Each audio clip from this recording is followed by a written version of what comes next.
you are his people. So I just want to leave y'all with that as we close. And back to this worship.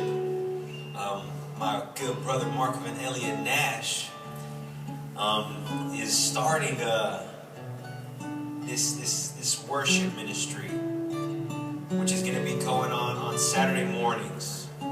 Markham, you want to come up here and share your heart? It's going to be going on Saturday mornings. And guys, if y'all don't have anything else to do, come and hear God speak.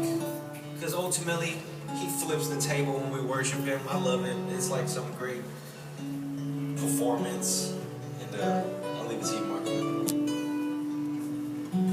Wow. Thank this worship team for bringing us into the presence. It's amazing. Edder's word is enlightening. Thank everybody for what C3 is.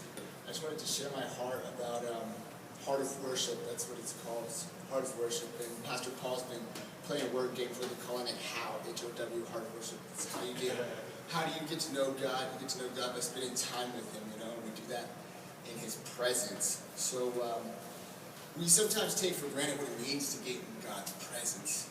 Sometimes we love worship, and music is good and everything. And I know you guys are excited about the awesome worship that we have each and every Friday night.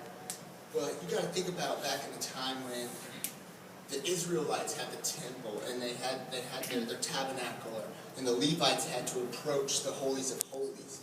And only one time in the year could one priest go in there to present the sacrifices of the people. And he had to first do all these rituals, put on all this stuff like shoulder pads. Like shoulder pads I thought were from like football or the 80s, but no, from the Old Testament. He had all those stones and stuff, and when he would get in there, they would have bells on him, and tradition says they would even wrap a rope around this guy, because when you get in the presence of God, you might just drop dead. Like, glory! Boom!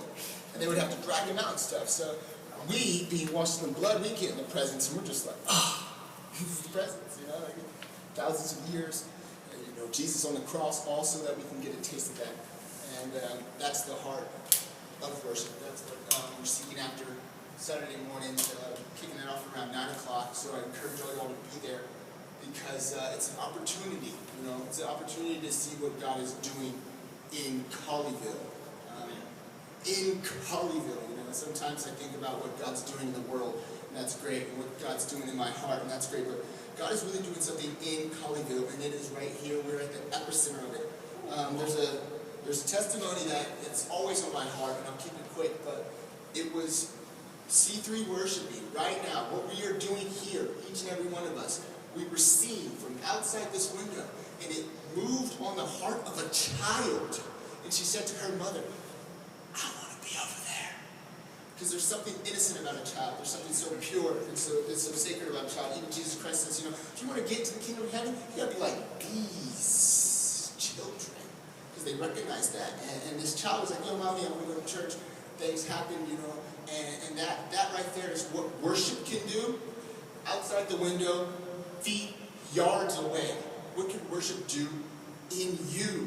What is it doing to your bones when you dance? What is it doing to your lungs when you sing? Just take that in and receive it. It's a wonderful opportunity. The Lord's going to do amazing things with C3, with Colleyville, using each and every one of us. So I want you all to take that in and get excited about what God's going to do.